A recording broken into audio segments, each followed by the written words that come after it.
ഏകദേശം ഒരു മാസത്തിൻ്റെ ബ്രേക്കിന് ശേഷം ഞാൻ വീണ്ടും എത്തിയിട്ടുണ്ട്. അതും ഒരു പഴയ വീഡിയോ ആയിട്ട്. കൃത്യമായിട്ട് പറഞ്ഞു കഴിഞ്ഞാൽ മാർച്ച് 24 എടുത്ത വീഡിയോ ആണിത്. ആൻഡ് ഈ റെഡിയായി പോകുന്നത് വേറെ ഒന്നിനല്ല, ഷാജി പാപ്പനും പിള്ളേരെയും കാണാനാണ്. അതും നമ്മുടെ രാഗത്തിൽ.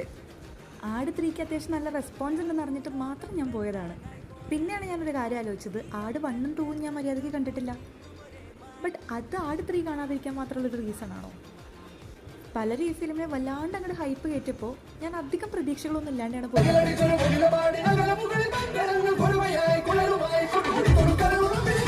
അധികം പ്രതീക്ഷ ഇല്ലാത്തതുകൊണ്ട് തന്നെ അധികം നിരാശപ്പെടേണ്ടി വന്നില്ല. പിന്നെ ഇപ്പോഴത്തെ മിക്ക ഫിലിംസുകളും എൻഡ് ചെയ്യുന്നത് ഒരു എക്സൈറ്റിംഗ് എലമെൻറ്റ് കൊടുത്തിട്ടാണ്. നിങ്ങൾ ആരെങ്കിലും ശ്രദ്ധിച്ചിട്ടുണ്ടോ? അതുകൊണ്ട് തന്നെ തിയേറ്ററിൽ നിന്ന് ഇറങ്ങുമ്പോൾ ഒരു ഹാപ്പി ചിൽ മൂഡിലിറങ്ങാം. പടം കണ്ടിറങ്ങിയ സ്ഥിതിക്ക് ഇനി എന്തെങ്കിലും കഴിച്ചിട്ടാവാം ബാക്കി സംസാരം. ഇപ്പോൾ വന്ന് വല്ലപ്പോഴും യൂട്യൂബിൽ വരിക, കുറച്ച് ദിവസത്തേക്ക് ആക്റ്റീവ് ആവുക, ദെൻ ലോങ് ഗ്യാപ്പ്. ഈ ഒരു ശീലം അറിഞ്ഞോ അറിയാണ്ടോ ഇഷ്ടപ്പെടുന്നുണ്ട്.